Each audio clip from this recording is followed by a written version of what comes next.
Hey everybody, it's the Rad. Let's play a game, shall we? I'm here with a recording specifically for Halloween, at least in my time. Um, this is H.P. Lovecraft's The Whisperer in Darkness. This is a visual novel-ish sort of thing, I think. And I had to buy it the moment I saw that it was a visual novel adaptation of H.P. Lovecraft's The Whisperer in Darkness. Um, and I figured what better day to play it for than Halloween, so we're gonna go ahead and jump right in. Yeah, duh. Controls. To continue the story, press any key left click to pause, escape, or right click. Okay. Good to know. Chapter 1, ellipses. Oh, good to know. That's chapter 1. Okay, take a drink for ellipses. Click. Hmm. The, the Journal of Alan M. Wilmar thing? Exactly. To begin with, I must apologize most profoundly for my failure in the end. Though there remains nothing in my power that could help you, I still write to console you of your loss and to caution you, after the last wishes of your father. You may choose not to believe my story, although comprehensive record of my correspondence with Henry Ackley is... Akeley, maybe? I don't know. I want to say Akeley. Akeley is preserved in the storage drive I sent you. Is getting ahead of me. Storage drive I sent you along with my first rush letter. The police found no more evidence to corroborate my final report in the bullet holes in the Akeley farmhouse. Nothing remained to suggest that anyone had ever been there other than the missing Akeley himself. Ellipses. Oh, that's cool. Yeah, the bits of artwork I saw are fantastic. You might think it was simply a nightmare that led me to flee the farmhouse that night, recklessly driving a stolen Ford the wild hills of Vermont. Oh, it's advocating... Well, actually, he's not advocating stealing. I'm sorry, yeah. Recklessly driving the stolen, yeah. Oh shit, I can only testify as to the vividness of the things I saw and heard, and relate in utmost detail the things that occurred in the farmhouse. Credulous of my tale or not, I must beg you to abandon any foolish notion of returning to those god-forsaken hills. I write to you here on paper because I have no faith in the safe transmission of any sensitive digital communication. Although I am in part to blame for your father's dreadful fate, I ask also that you do not attempt further contact with me. I am now to quit my entanglement in all this, and to live the remainder of my life in the fragile peace of hiding. The matter came to my attention several weeks ago because of the recent flash floods in Vermont. Oh Lord! An eccentric poor woman camping in Townsend State Forest reported strange bodies washing up on the shore of the West River above Newfane. Among other rumors, this testimony sparked a surge of theories. Myths and legends began to resurface from decades past. Some of the more seemingly well-researched claims, actually found print sparking popular discussion debate. The Rutland Herald. Alice Davenport, bizarre tales of the elder race may carry some truth. Vermont folklore for centuries has hinted at the existence of a hidden race of monstrous beings somewhere among its most remote hills. Talk of these creatures has since resurfaced after evidence of their presence was reported by Vermont locals venturing deeper than usual in the mountains. They claim to have seen prints in mud. There's whispering in my headphones. They claim to have seen prints in mud, each report describing the very same claw-like outline belonging to no known animal inhabitant of Vermont wilderness. It's obviously the Jersey Bigfoot. Curiously arranged, stone circles where the grass was worn away, as if the site of some druidic ritual. Cave mouths closed by boulders in seemingly deliberate fashion, even large dim figures taking flight under moonless skies. These claims might easily be dismissed as lunatic fantasy were the strange accounts not to fall in such perfect agreement with one another. With these reports coinciding with claims of alien bodies found in riverbeds, it can hardly be denied that something strange is at work in the hills of Vermont. Most surprising about these stories is their apparent connection with largely forgotten mythology. Both point to creatures taking the shape of a huge crab with too many legs and great bat-like wings. Could these reports be describing the old ones of legend? As an academic and folklorist, I was already well aware of the legends, and my opinions on the subject became increasingly sought after by my students. Oh, damn. Okay, the artwork is absolutely awesome. And you can't see my mouse, but those trees right beneath the old ones there, well, quote-unquote ones, almost, I realize they're not, it's just a bit how the lighting is working on them. But it almost looks like the white bits there are almost like faces and tall, stretched out, hooded figures. It's a very cool effect. Anyway, From my studies, I devised that Davenport's connection between recent events and largely forgotten mythology was entirely fraudulent. The more recent folk tales of New Hampshire overflowed with reference to the Migo, or winged ones. Yeah, there you go, that's what they're called. Said to come from the sky. They had mines in certain earthly hills where they gathered a kind of stone unique to Earth and reflected their own stars. It's gold to buy their way into the afterlife during the rapture. Ta-ta-ta-ta! They were mostly content to leave humans alone, but sometimes people disappeared among their hills. Water! This art is awesome. There are hills in the deep woods of the highest peaks, and in the deep woods of the highest peaks, and the dark valleys where streams trickle from unknown sources. There are hills where animals once dwelled, and now silent, for all intelligent life had either fled or vanished. There are hills where, in the dead of night, sometimes strange buzzing voices could be heard in conversation, seemingly imitating human speech. We called that the Republican National Convention. None of it was to be believed, of course. Chapter 2. Ellipses! Eventually, I decided to take my expertise and rational skepticism to the papers to see if I could quell the nonsense once and for all. I wish I never had. As so many characters Lovecraft often do. The Brattleboro Reformer. Alex Wilmoth. Facts against the Migo legend. Allow me to take a sip here. If I was a bit dry, all this talking, this is good practice for me, though. I'm not the best at narration, so this is gonna kind of hopefully bolster my abilities a bit. Lately, particular public attention has been given to tales of strange events surrounding the hills of Vermont. As an assistant professor of the renowned Miskatonic University and a scholar of folklore, I intend to inform you of the purely irrational origin of these stories and to dispel further fully the irrational fear of these hills. The common name now applied to these aliens supposedly lurking in Vermont is the Old Ones. Claimed sightings of such otherworldly beings are not, in fact, a recent phenomenon in this region. Early Puritans feared beings of the devil they glimpsed through the thick woods at night. We now know this fear as a mere function of societal ostracism, whereby Orthodox leaders have eliminated dissent from their more subversive opponents, calling certain people devil worshippers and expelling them from their communities. Yogg-Sothoth was not pleased. Yet more troublingly, strange writings of elaborate hoax from as late as 1930s, or as the 1930s, painted similar invading creatures as heralding the end of human civilization, a hate-fueled metaphor for natives' fear of growing immigrant populations. We also call that the Republican National Convention. These weird tales mistakenly believed by a startling number of... Okay. Just in case anyone with a very partisan political view watches this video, I'm not actually trying to make a political statement here. I'm mostly just echoing what you hear in the media. It is funny. Right. These weird tales...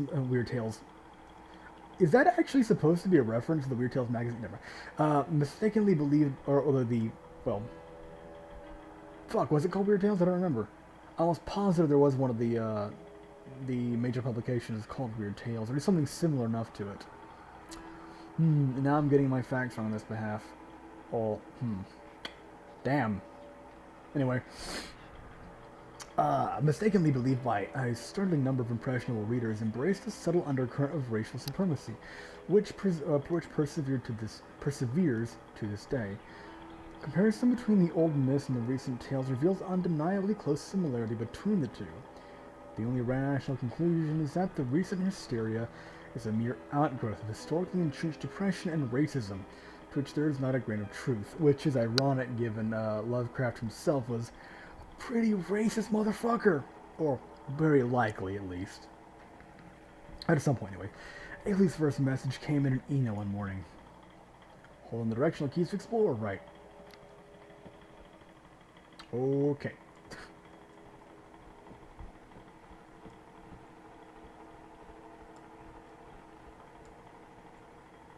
Email from hwakley@gmail.com. Professor Wilmarth, I have read your summaries of Vermont folklore, and the reformer was impressed with the depth of your research. As a student of anthropology and folklore similar to yourself, it is easy to see why you chose to dismiss these supernatural tales. Many a scientist would connect them with silly legends and think no more on it. As I myself was originally inclined to. Unfortunately, for reasons I will explain, I'm afraid your opponents, ignorant as they are, may be closer to the truth. I have lived my entire life in the midst of the dreaded hills and forests, in the midst of the dreaded hills and forests, period, or full stop. Following the latest reports, I explored deeper into the uninhabited hills and valleys, expecting to confirm your falsehood. I have come to regret my curiosity, for I now have certain unsettling evidence of the opposite effect. Indeed, as a man of science, I must now acknowledge that something strange is happening here. I do not intend in writing to you to spark any argument. My real wish is that you will hush the matter to the best of your ability. Nothing good may come of further drawing the public's attention to this place. Please share this message with no one. If you wish to see the evidence I have collected, I will send it to you as soon as I can. I have taken several photographs of things I discovered in the woods. Yours, Henry Akeley. My reply was short, no more than a paragraph. I requested he send me his evidence from a kind of humorous curiosity. I would certainly be interested in seeing your photographs. Rest assured, I do not intend to further involve myself in any public debate over the matter. Sent. Right? He sent the photos the next day. One night while I wandered in the woods, I heard the sound of distant ritual chanting. I felt the noise close enough to realize it would be foolish to come any closer to it. I set out the next morning to return to that spot where I found this stone circle. I don't know what to make of it. This is one of the prints you can make out around the circle in either photo. You might suspect this mark to be fake, created by some jokester to strip my growing unease, but remember that from the many years I've lived here, my intuition for the traces left by natural wildlife is quite refined. I am confident this print is neither artificial nor belonging to any native animal. At the same spot, I found this strange black stone.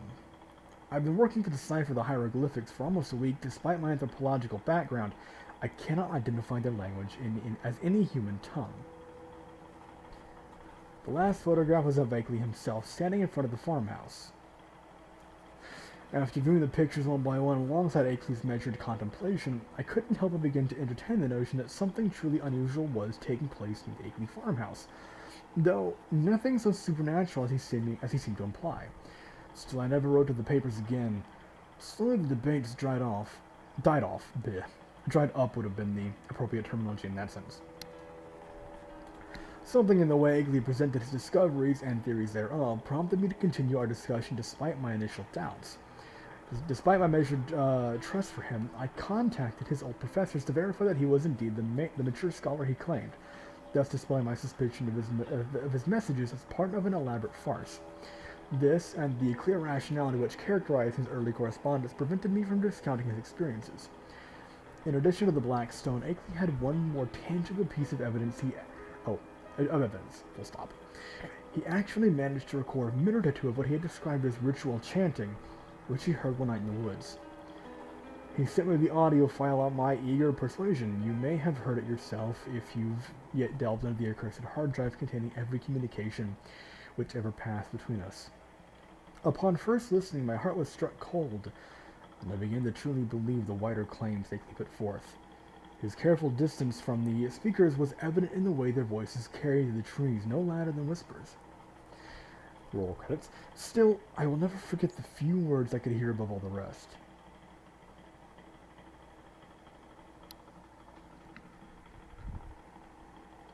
Is the Lord of the Woods even too?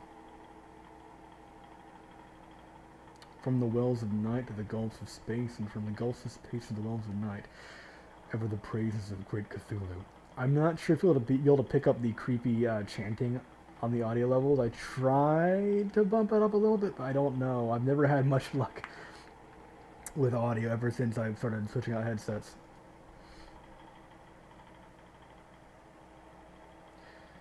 I need a more professional setup, honestly. Something that will allow me to produce a much higher quality. I need a dedicated mic with a pop filter, really, but...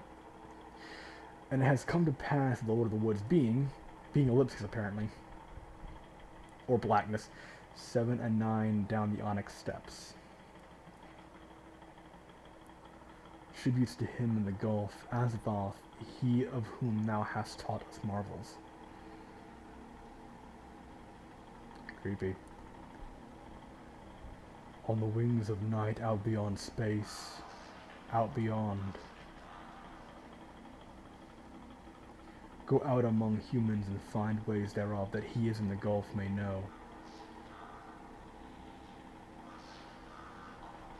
Await Nyarlathotep, he the great messenger. Ah, yes, of course, Nyarlathotep, the most horrifying thing in the Lovecraft universe. An outer god who knows about humanity and actively takes pleasure in harming us. Wonderful. A being that can think galaxies out of existence and it knows we're here. Down from the world of seven suns to mock. And he shall put on the semblance of them the masking flesh and the robe that hides.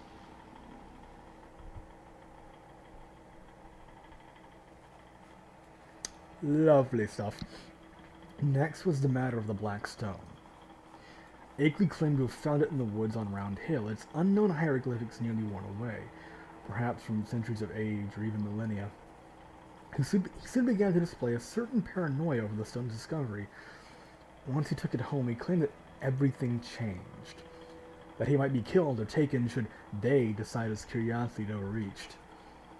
After puzzling over the stone's symbols for weeks, Akeley believed he was on the cusp of unraveling its secrets.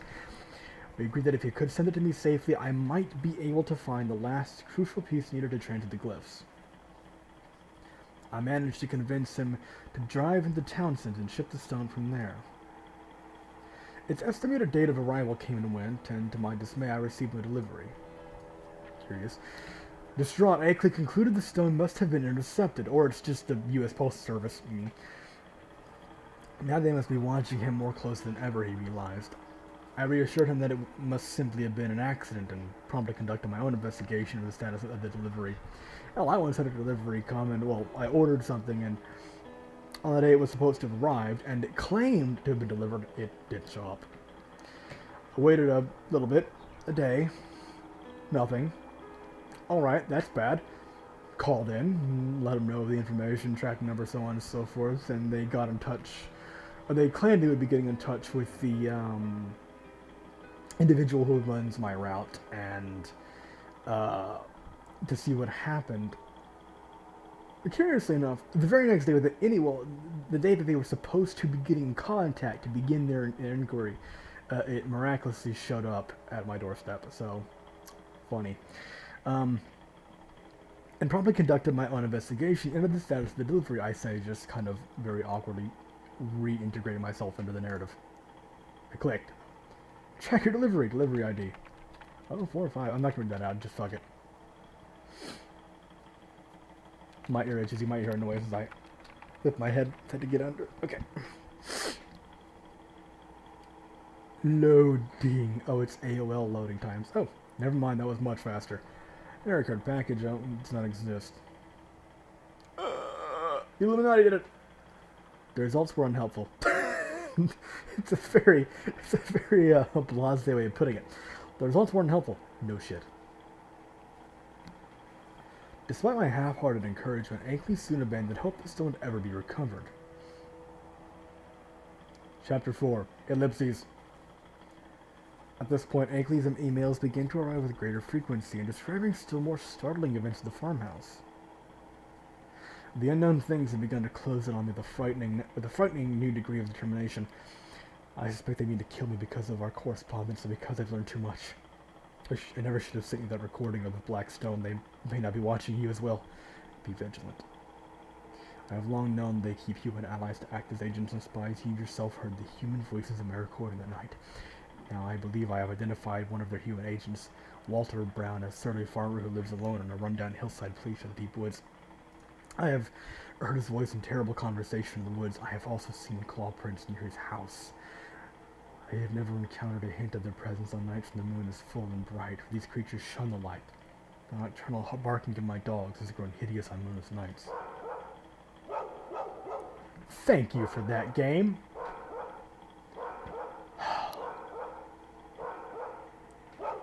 Fucking hell. Yesterday on my way to the village by car, I was stopped by a tree trunk laid on my path in a deep patch of the woods. Luckily, I had two of my great dogs with me whose savage barkings warned me of things which must have been working near. I never leave home without my dogs now. Who knows what would have happened if I had been alone.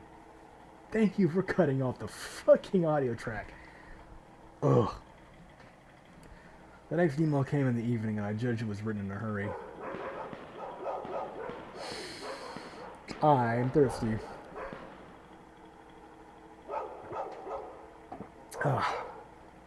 Frightful happenings last night. Bullets flying out to the farmhouse while my dogs ran frenzied from the barn to find the source of the noise. A few quickly returned to shelter while the rest went chasing after the threat. Oh! Shit! Found 3 of those 12 dogs this morning. Oh! No! They killed the dogs! Though. Myriads of claw prints in the road, human prints also, probably Walter Brown's. Why I went dead as I phoned Brattleboro for more dogs. Later on by car, bought 4 new guard dogs and several cases of rifle ammo. Tildy. Fun company found the cable cleanly cut at a point where it crossed the deserted hills north of Newfane. Forces unseen conspire against you most grievously. This is terribly frightening news. Surely you must inform the authorities. Maybe if we can get them to believe your story, they could be of help. I know you want me to stay away, but maybe I could visit to help you explain the situation to the police. My corroboration may lend credence to your situation. Despite all our evidence, the police will never believe any of this, and if they did, a good armed force could wipe out the mining colony these beings have created. That is what the Migo are afraid of. But more would return from their planet, and though their armies have never bothered to conquer Earth, it is only because they have not needed to. I appreciate the offer, but this is something you can do. It would only hurt both of us. Yeah, well, are you sure? Still, you could flee elsewhere. Do you have any family or a place you could stay in the meantime? You may be better off leaving Vermont entirely, I'm afraid. I was bewildered by your last message until I checked the history of our conversation. I never sent the last email you received, nor did I receive your previous offer of help. Things are much worse than we thought. If they successfully altered our communication, I changed my, things are much worse than we thought if they successfully altered our communication. Blech. I've changed my password and you should do the same. I have a daughter in California. I'm arranging to go live with her, but I've lived in this house my entire life. Maybe if I can prove to the aliens that I mean them no harm, and will explore no further, the situation will improve. This is certainly a distressing development. I changed my password and found no evidence of it tampered in my emails. Let me know if anything else happens. I will help you in any way I can. The next 2 messages came in quick succession, each arriving the morning after the last. Bad news. Last night was thickly cloudy, though no rain, and not a bit of moonlight got through. Things were pretty bad, and I think the end is getting near, in spite of our hopes. After midnight, they started to arrive. One of the winged things must have flown to the roof, for I heard a terrible scratching from above as it landed, and a thump as one of the dogs rolled across there, nearly falling off the edge. I think it caught the monster by its leg as it took flight. There was a terrible fight up there, punctuated by a frightful buzzing, a death shriek. Then there came a putrid smell. Right then, bullet shattered the window and nearly grazed me. I put up the light and fired out the window, raking all around the house with rifle fire, aimed high enough to miss the dogs. Everything died down after that, but what I found in the morning was terrible. Pools of blood left in the yard beside pools of a green, sticky substance smelled positively foul. I climbed on the roof and found more of the sticky stuff there. I still don't know what was up there. 5 of the dogs were killed. One of them was shot in the back. I'm afraid I hit it by aiming too low. Oh. Now I'm placing the pains the shots broke and off to Brattleboro for more dogs. Sure, the volunteers at the kennel think I've become unhinged. I think I'll be ready to move in a week or 2, but it kills me to think of it.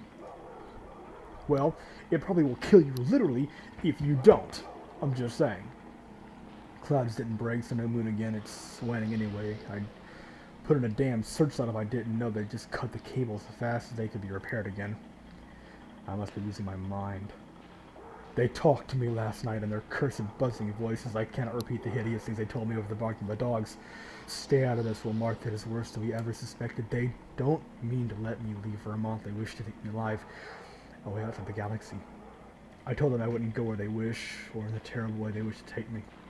But I fear it will be of no use. 6 more dogs killed, and I felt presences along the wooded parts in the road where I drove, when I drove the battle board of the day. It is horrible. The last email instilled in my chest a frigid hopelessness, so fraught with anxiety that I could not respond. No use in discussing anything anymore. I am fully resigned.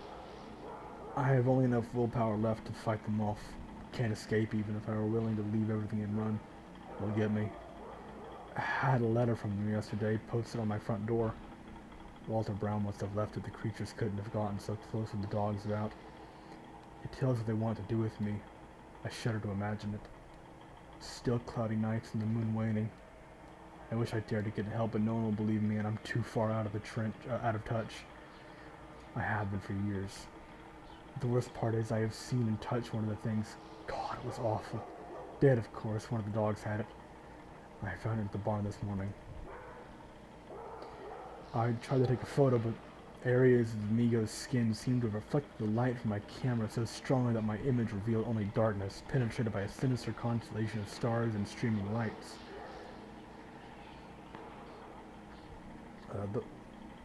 Right, there it is.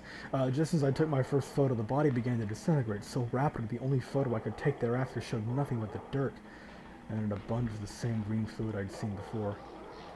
You know, those things in the rivers were only ever seen on the first morning after the flood, and explorers who saw figures in the wood always claimed it was difficult or impossible to take good pictures of them. It all makes sense now how these things were stayed secret so long. This may be goodbye. If it is, please write my daughter, Gracie, Goodnow Akeley. I fear to write her address here, lest they find her too. I have sent a letter containing her information. I pray to God it does not meet the same fate as the Blackstone. Write the girl if you don't hear from me in a week. And watch the papers for news, but don't come up here. I'm going to play my last 2 cards now, if I have the courage to. First, I will try poison gas on the things. I've got the chemicals and I've made masks for myself and the dogs. If that doesn't work, I will call the police. They may put me in a mental ward, but it will be better than what the other creatures will do. I wish I hadn't become such a hermit. Folks don't drop around as they used to. Write my daughter if you don't hear soon. Don't mix up in this. Don't mix up in this, don't mix up in this, don't mix up in this, don't mix up in this. Okay! You were going off the deep... Yeah, right, well. Chapter V. Ha ha. God! No one can create tension like Lovecraft. Absolutely nobody! It is absolutely astounding. This is... Oh, fuck. Okay. 2 days after reading Akeley's frantic last email, I received another one, which was altogether shocking in its reversal of the sentiment which had characterized each of Akeley's past communications. And we walk along in Lego fashion across the room to the fucking computer. Dip, dip, dap, dip, dap. The fuck was... Never mind. Well, Martha, I must confess that I was entirely mistaken in my silly estimation of the Migo as our enemies. So much has changed in the last 2 days. We were correct in our speculations of the creature's existence and identity, but in believing they were malicious, we could not have been further from the truth. I already told you the aliens had attempted to communicate with me. Last night, I finally listened to what they had to say and allowed a human messenger of theirs to enter my home and explain their true intentions. Everything humans have ever conjectured of these things, from my own previous theories to the old cycles of folklore, has been far off the mark. Our cultural and psychological constraints make us humans simply unable to grasp the full force of their thought processes unaided. What I thought was morbid and evil is in reality fantastic, mind-expanding, and even glorious, bringing me to a spiritual sensation which previously we might have mocked like any naked delusion of human religious faith. It is simply the human tendency, a silly evolutionary feature having yet to be discarded, to shun the new and the different. Well, that's true, but you're talking to bug aliens from beyond the galaxy! Now I regret harming them so needlessly with my rifle fire. If only I had listened to them from the beginning instead of initiating violence. But thankfully they hear me no grudge over their fallen. They feel no such emotion as spite, malice, or revenge. Oh, they're cold conquerors! In fact, the Migo have never willfully harmed any peaceful human, as I have learned. They are actually unjustly targeted by a cruel cult of humans who hunt and kill them on behalf of monstrous powers from other dimensions. It was these, the true villains, who stole the Black Stone and interfered with our communication, in order to foment our fear of the Migo. Were we to have revealed their calling to this cult to other humans, the outcome would have been catastrophic. It was only knowing the damage this cult might have caused that the Migo chose to sacrifice themselves and, regrettably, those of my dogs were killed, in order to achieve communication with me to avoid a greater harm to humanity and to Earth at large. In reality, the Migo went closer intellectual ties with humanity. They have so much to teach us and to learn from us. To this end, they have chosen me, to be their primary human interpreter. You may think me mad, but I wish to share with you the magnitude of the opportunity which I am presented. I have already learned much of the Migo race and their alien culture. They communicate telepathically with one another, but through a routine surgery they are able to synthesize human speech, as you have heard. They have mastered the discipline of surgery. Their science is far more advanced than ours or Mars. They have answered many of my confusions concerning their anatomical composition. Their bodies are composed of a fungoid material not found on Earth, and their command of nanotechnology still unknown to our race allows them to shield themselves from most techniques of human photography, and to destroy their own bodies at a whim should the risk of capture arise. I have mentioned that these beings communicate with one another through a form of telepathy, yet this crude supernatural delegation does no justice to the ingenious method of conversation. They confer amongst themselves through the transmission of targeted electromagnetic waves human science would refer to as ultraviolet light.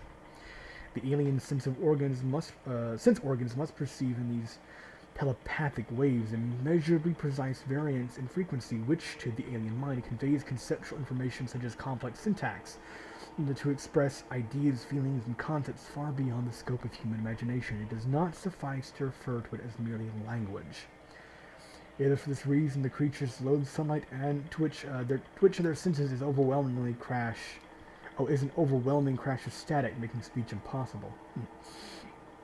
It is unbelievable, everything I have learned from them. There is so much more to tell, but it cannot be written in its entirety. You must come visit me as soon as possible so we may discuss these incredible things in person. My house is no longer besieged. I think I just bumped the mic. Sorry. I have no more need of the dogs. It is entirely safe here now, and I take pleasure in rescinding my earlier warnings and extending to you my earnest invitation. I wish so badly to share the joy of discovery with you. You need not tell anyone about this.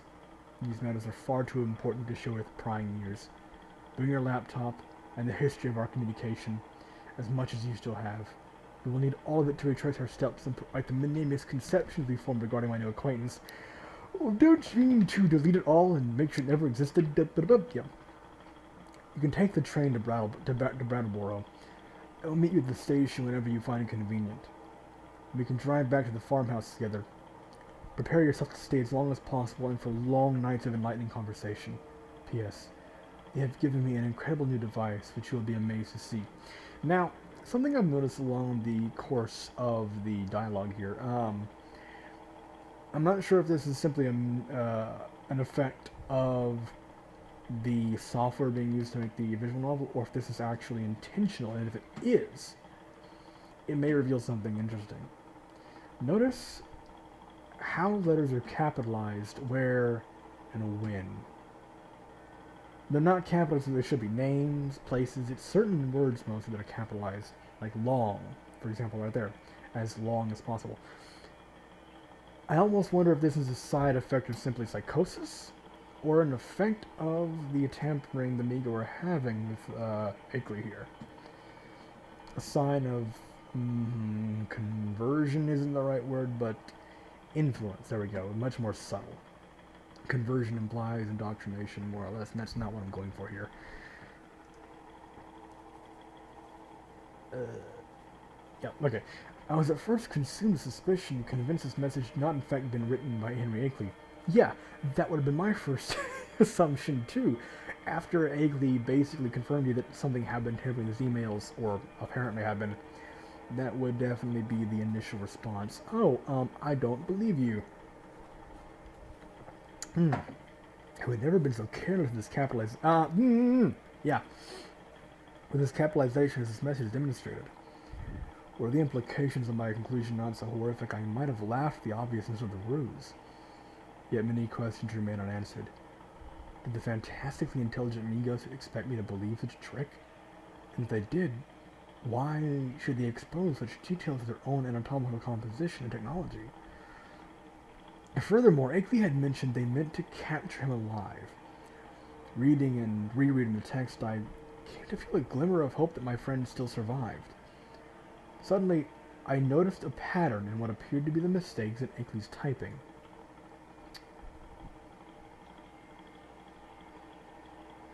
Days our night off their thoughts. Reality unjustly stole their primary light, express as static entirety, house years long. T.S. Putting the mistakes together, it was as if he were saying, do not trust, please help. Chapter Vi. Do not trust, please help. I began to tremble with horror at the realization that Akeley must have hidden this message against the will of his alien captors. Once I recovered my wits to the furthest extent possible under such emotional strain, I knew I should alert one more soul, at least to my plans. Realizing no others could reliably believe my story, I retrieved Akeley's envelope containing your address and sent you my first rushed letter. With it, I sent a spare storage device containing the entirety of Akeley's and my correspondence to that point. Hopefully you received it intact and have thoroughly inspected its contents. All other precautions taken care of. I replied to him that afternoon and began to make my travel arrangements. I set out 3 days later, taking my laptop and a suitcase of simple necessities. I told no one else of my departure. When I disembarked the train in Vermont, I was finally struck by the great distance I had traveled from home.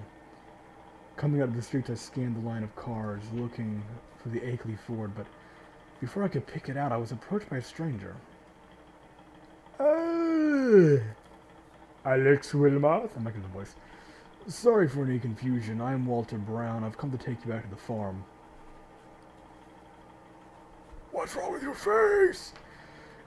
Inwardly, I reeled in shock, first at the disfigurement of the man's skin, then at learning his identity. Henry suffered a sudden asthma attack and couldn't make the trip. Oh, a sudden asthma attack! Have his lungs spontaneously sprung from his chest cavity?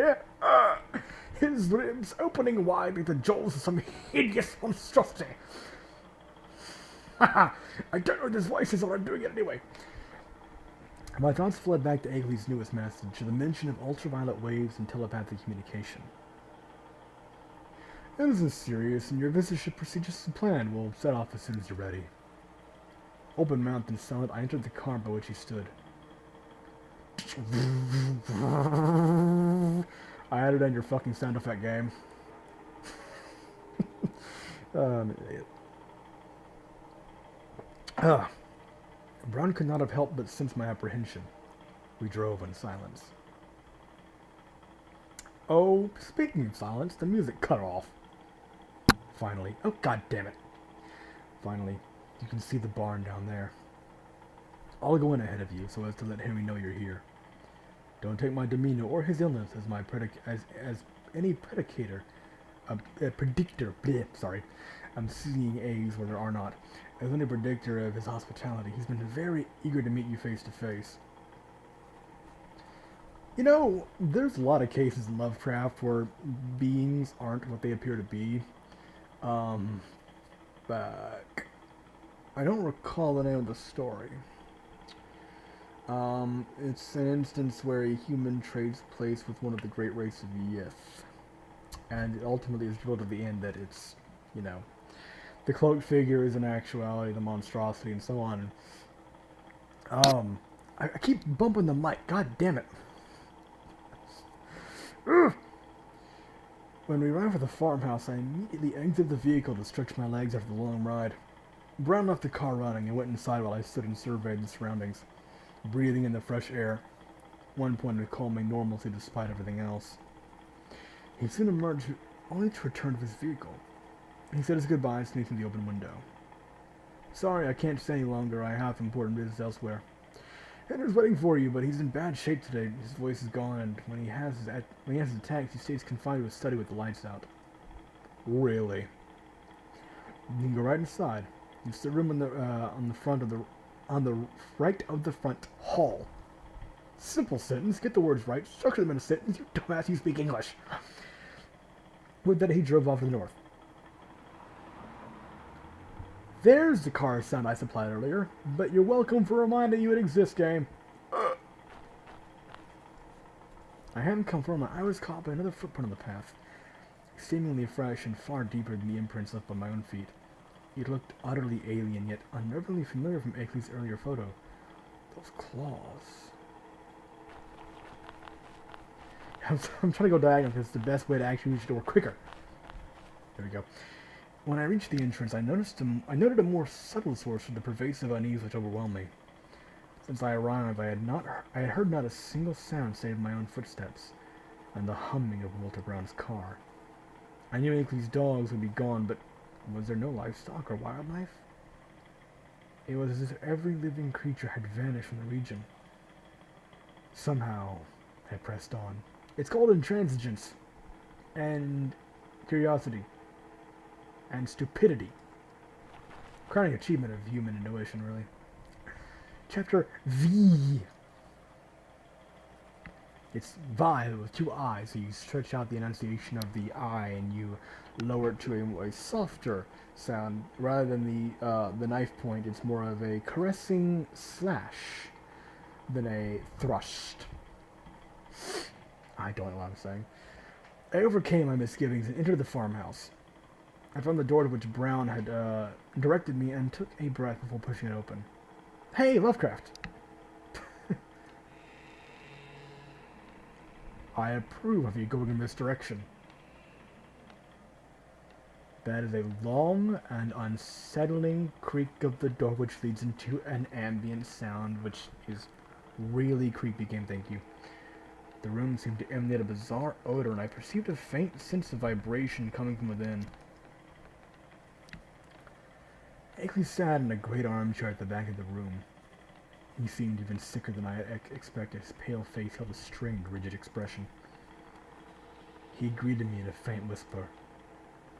Professor Wellmoth, how marvelous to meet you for the first time in person. I'm very ill and I fear less than an able host. Host, quote unquote.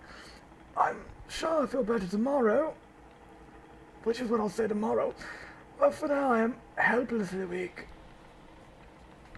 I searched Akeley's face for any hint of acknowledgement towards his hidden plea for help. He gave none, merely continuing with his welcome as if he had sent no such thing.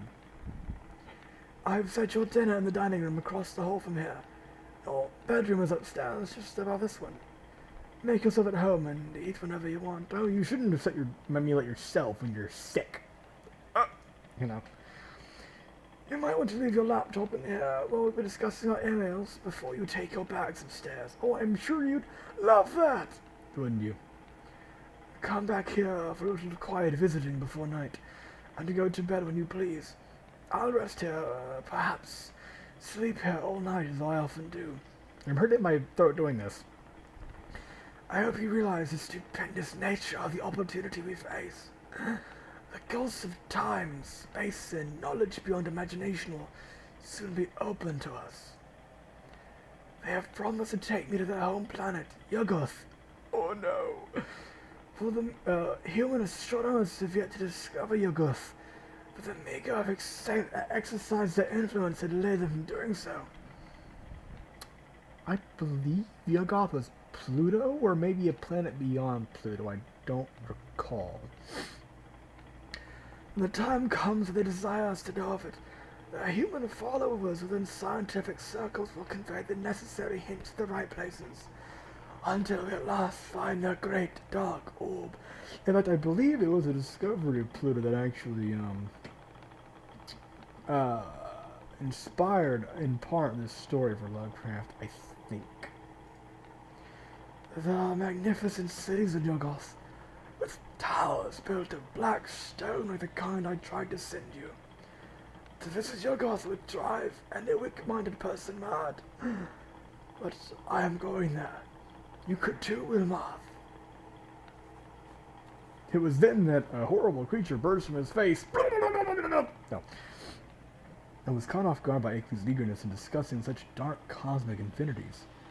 Had he truly been convinced of the things he now told me? No, I decided. His mind had been violated and treacherously conditioned to believe them. I abandoned hope that he would put forward any plans for our escape. That much would fall to me. For now, I could only follow along and scope the place out, so I left my laptop in the study. Dumbass! I went to eat my dinner. Although I suppose you're keeping up appearances, at least. Not exactly creating suspicion by complying and therefore effectuating. That's not even a word, is it? It's not, I'm looking for a word that's similar. Maybe it is a word. Or no. What I'm attempting to say, though, is to create the air of compliance, of trust. Buzzing. Then I moved my suitcase upstairs to my bedroom. Upstairs. This way. Pixels. Tip tap, tip tap. The whole time I couldn't help but think of Akeley sitting motionless in his study. How unnatural it must have been, with such a hoarse voice to convey a buzzing. Never mind. I tried to do a clever Little Red Riding Hood, Big Bad Wolf kind of comparison theory thing there, but I'm not that creative.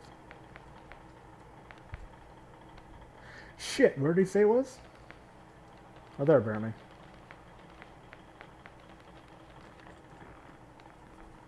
Trying the first door of the upper hall, I found it locked. This must have been Akeley's bedroom, but what was hidden inside? Where was the first door? The first door I assumed was the one back there, the first one. Oh. Something in that whisper, I have to admit, it filled me with dislike for the sickly man. I was ashamed to feel this way, but I just wished he wouldn't speak such praises of Yuggoth and its dark secrets. I soon rejoined him to continue our conversation. Oh, great. Take a drink first. Ah, yes. Well, Moth, it is time I showed you the incredible device that Miko have given me. If you would turn your attention to the table by the door.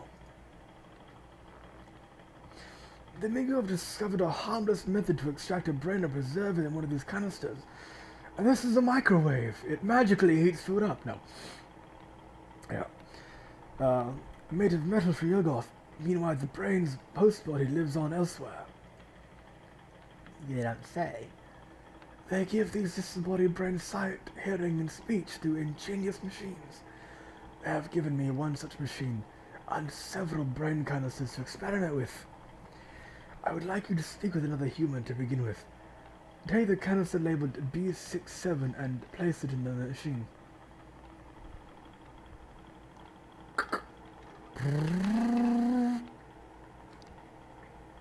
I would play an AOL loading sound effect, but I'm not going to edit this. Well, I mean, I'm not going to edit in the sound effect, is what I mean. Professor Wilmoth, I hope I do not startle you. I am a human just like you. Beep boop. My body now rests safely under vitalizing treatment inside Round Hill, about a mile from... No, I'm not doing this. A mile from here. My brain is in that cylinder, and I see, hear, and speak for this machine. If those human words see and hear suffice to analogize the senses through which I now perceive the world, in a week I will cross the void as I have many times, and I expect Akeley will accompany me. I hope you will also travel with us. I know you by sight and reputation. I first met the Migo in the Himalayas. Well, okay. And since I became their ally, they have given me experiences few people will ever have. I have been to 37 different planets, Wilmoth, and all this has not harmed me in the least. Really. But wait, there's more!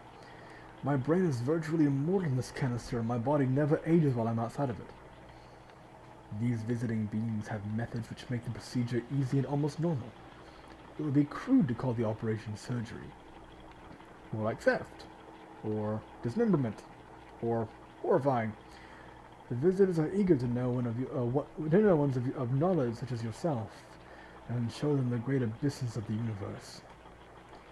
So I hope you will join us on our adventures. There is nothing to fear, but I will leave the matter up to you. Good night, Professor Wilmoth. I'm sure I'll guess well, Mr. Eggley. If you don't mind, I think this will be the end of tonight's conversation. I wish to rest now, but we must continue our discussions in the morning.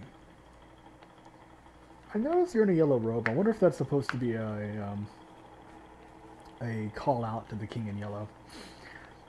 I was glad to be out of that study with the strange odor and the vague suggestions of vibration.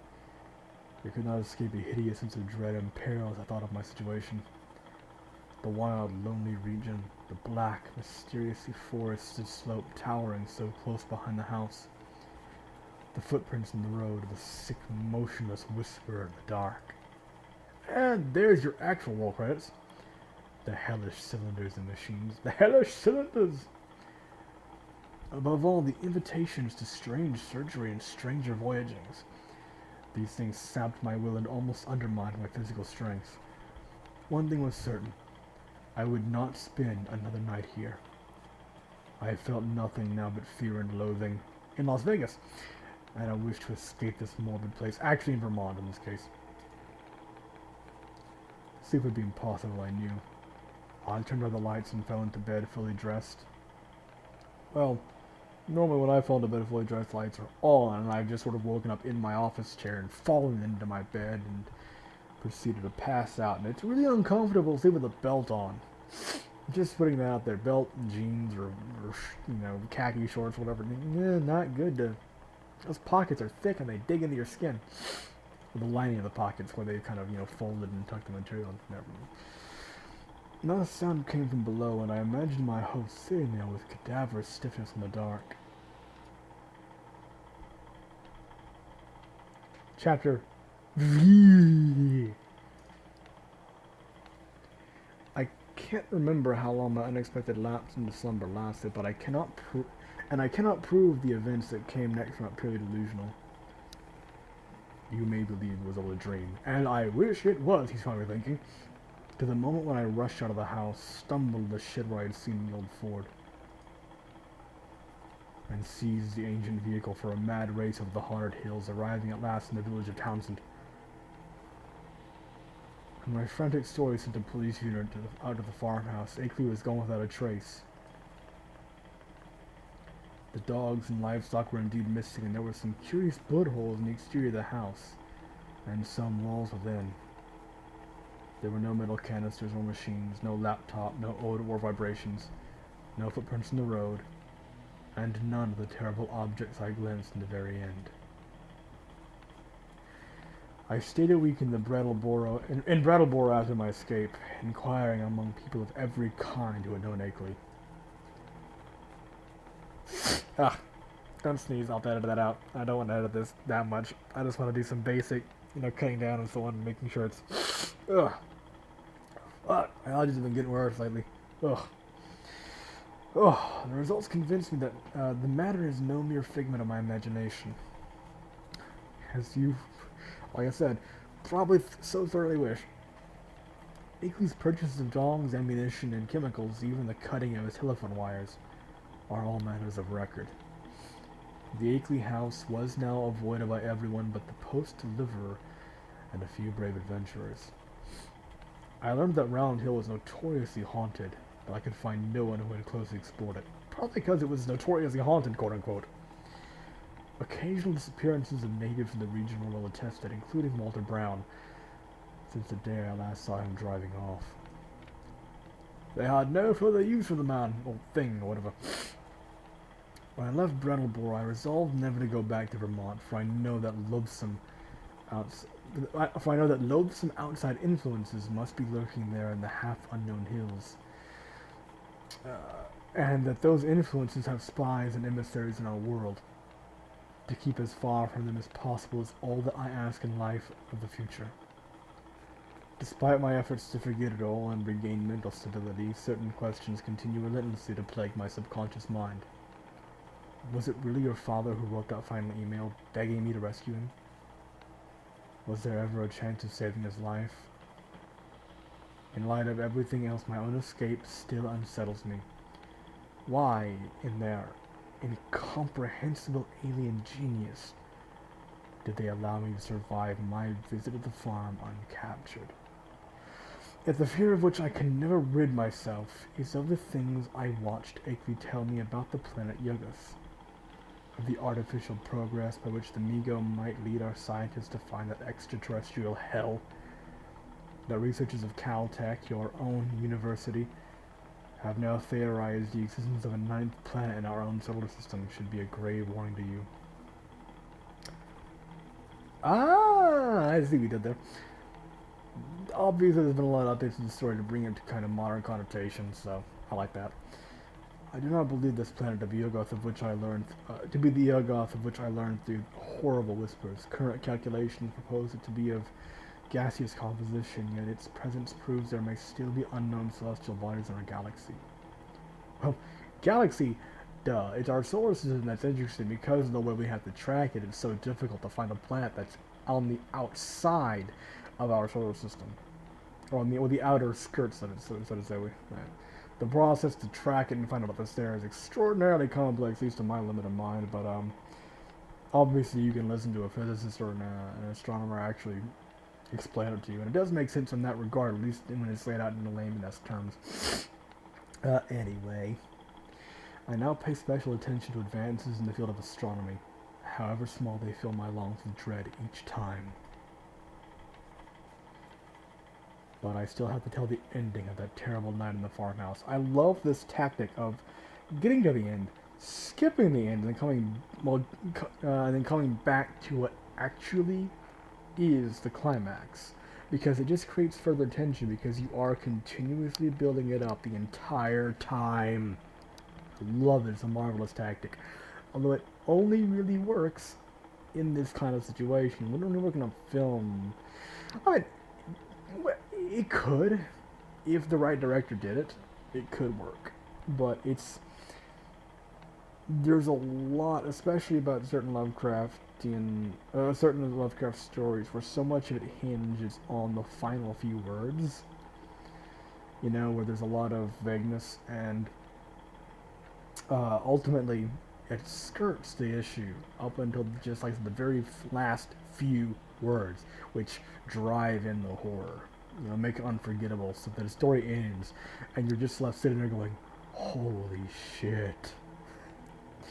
Right, but we continue. As I said, I finally dropped into a troubled doze, filled with terrible dreams of monstrous landscapes. I awoke to noises in the hall outside my door.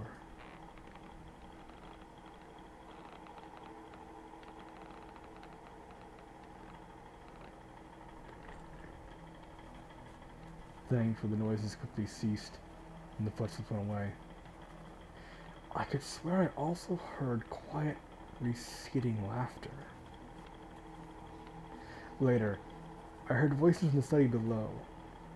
There seemed to be several speakers engaged in argument. Brought it on myself. Sent the messages in the stone. Seeing and hearing. Damn you. Impersonal force after all. Fresh, shiny cylinder. Good God. Time we stopped small human brain saying, harmless, peace, couple of weeks, theatrical, no reason, original plan, effects. Return soon, Round Hill, fresh cylinder. Well, Alone for now.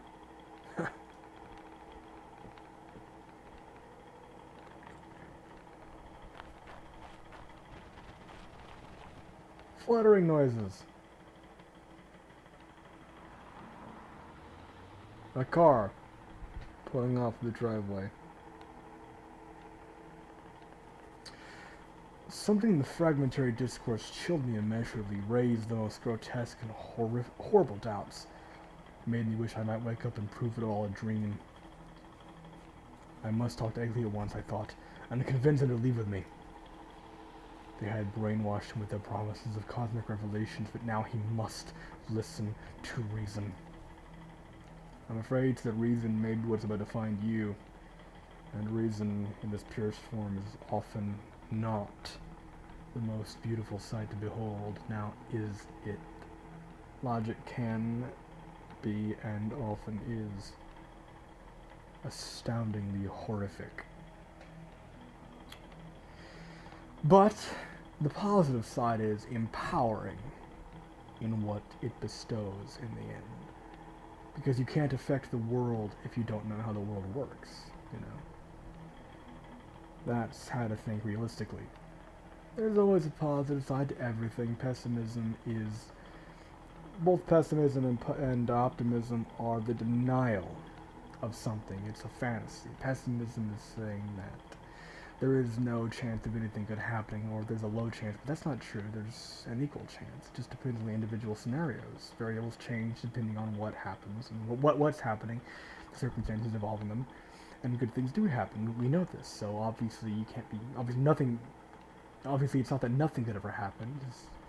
And with optimism, of course, that it's all going to turn for the end. Well, it might, but it also might turn out bad. So either way, it's deluding yourself.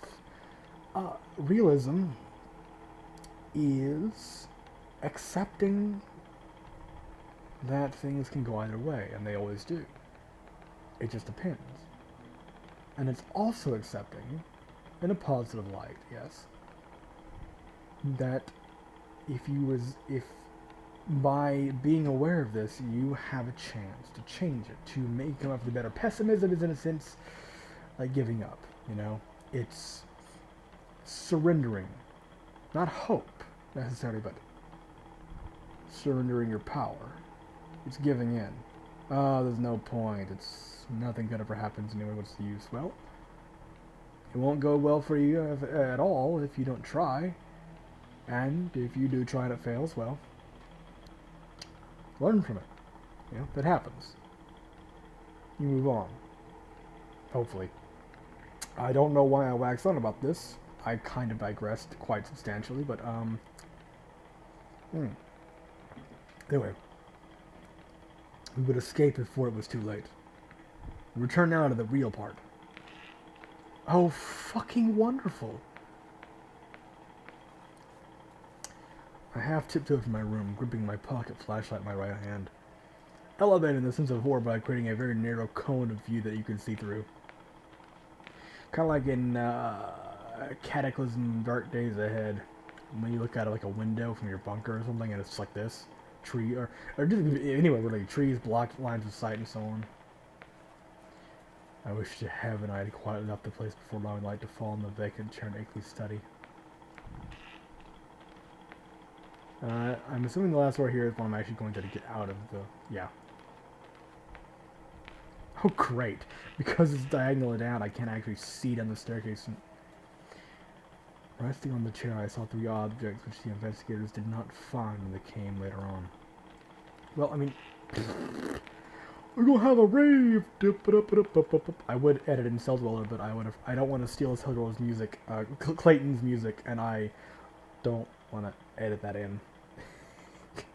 More buffering time. Or, not buffering, more rendering time. There you go. That's the right word, dumbass. I hope devoutly that they were the waxen products of a master artist, despite what my innermost fears tell me. Can I... Let's just go.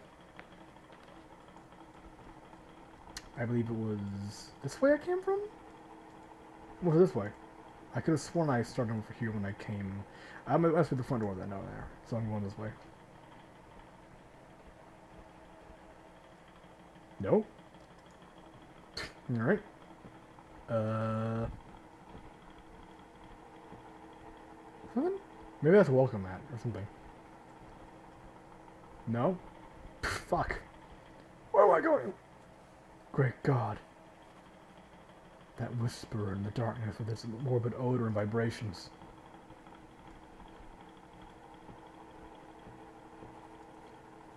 For the things in the chair.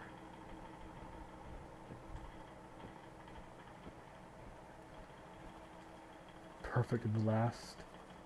Subtle detail of microscopic resemblance or identity. This pacing is perfect. Ah, there you go. Fuck. That made me jump. Oh, God, I love this. With the face and hands of Henry Wentworth Akeley. Jesus. I'm gonna be seeing that in my dreams. I'm sorry is what I think you wrote. I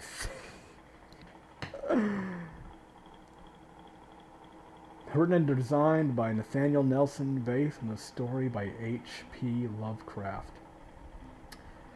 Well, Mr. Nelson, I am very, very pleased to have given you money. This was awesome. And of course, I'll continue quickly. Obviously, Quincy Bowen, your art was incredible. From every detail it painted, literally, the perfect atmosphere, the perfect visual atmosphere, I mean to say, this story really carries with it. And of course, Mark Sparling, your music and your sound design did the audio atmosphere perfect justice in absolutely flawless sync with the artwork. Oh.